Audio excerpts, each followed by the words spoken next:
So, good evening ulit. so, sad to say na naman, no, natalo na naman tayo sa Sudan. So, wala na tayong chance sa Olympic. So,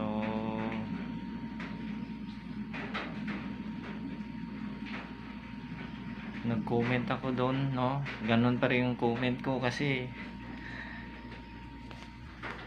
sa nakita kong game, no, ganun pa rin yung playing design na ginamit sa atin, yung paulit-ulit natin na sinasabi na Euro na style yung ginamit. Kasi makita nyo dun sa sa video, no, kahit review nyo yung laban ng Gilas sa Sudan, 3 points yung pumapatay sa sa atin. So the same playing style, no, ang bilis ng rotation, yung kick out. So kahit sino doon, no, tumitira ng tres, minamalas pa nga yun daming libre nga na hindi pa pumasok, no.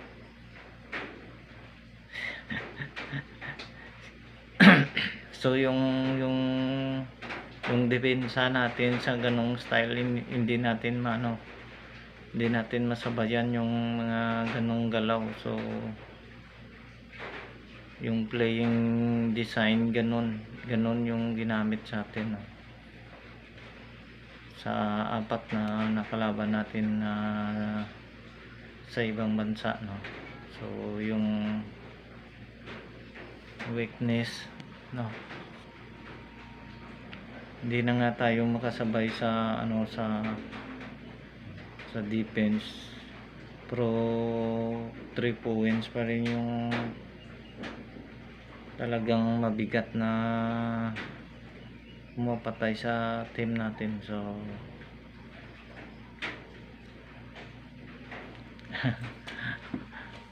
so kayo nang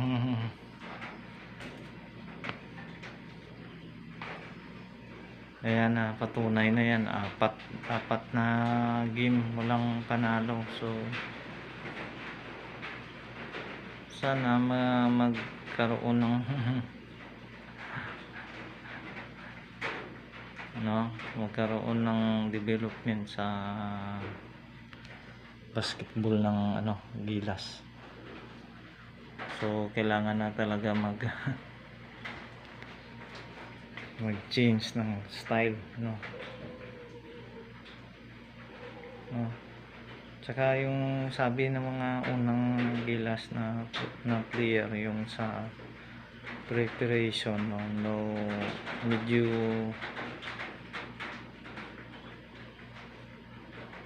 kinulang daw tayo ngayon sa preparation. Pero yung sa kanila daw, yung sa medyo more than 1 month daw yung so laking pagbabago talaga, no, yung sa akin, no. Yung development ng ibang bansa, no,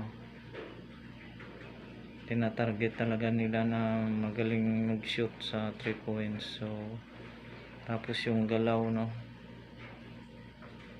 wala kang gaanong makitang nagdi-dribble doon. Bilis ng pasahan. So good luck na lang sa kung sinong susunod na mag-handle ng coaching ng ng Gilas. So sabi nga na Ying Yao sa kanyang doon, kailangan na talaga magkaroon tayo